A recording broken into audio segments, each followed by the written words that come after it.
來消息來看，南投民間鄉焚化爐案的爭議閣繼續在炭燒。今年的1月底到當理解環評範圍界定會議已經開9日了，這已經創歷史的記錄。南投縣政府即馬是又閣安排連續2天的會議，環團甲當地民眾是講哦，縣政府就是硬要佇民間鄉來起焚化爐。也毋過哦，環保局是強調講，有甲民眾一直在溝通討論，嘛有討論替代的方案，一切攏是依法辦理。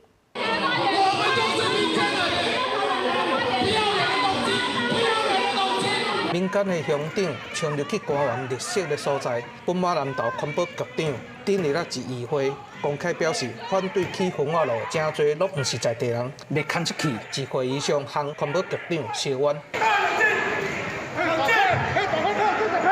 民間鄉焚化爐案爭議閣也未收煞，自今年1月底到今，歷屆環評範圍界定會議拜二開第9屆，環團甲當地人抗議南投縣政府烏白母一日開會已經創下紀錄，嘛批評縣政府假依法、假科學、假民意，攏講白賊話，就是硬要通過甲焚化爐去至民間。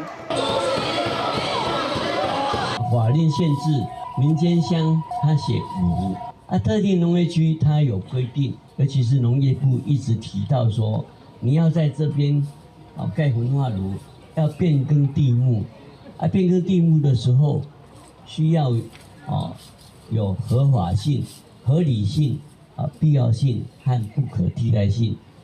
你沒有符合這3個原則的話，絕對沒有辦法去變更地目。不過環保局長回應，逐擺開會攏將對環團和自救會的質疑進行討論。環境調查範圍嘛有討論過代替方案。有民眾咧質疑講代替的方案，阮攏無討論這代志吼。其實阮的會議最主要攏咧評估2個項目，第一就是代替的項目，第二就是阮應該調查的範圍跟內容。那阮進前已經2天的時間攏咧討論代替方案。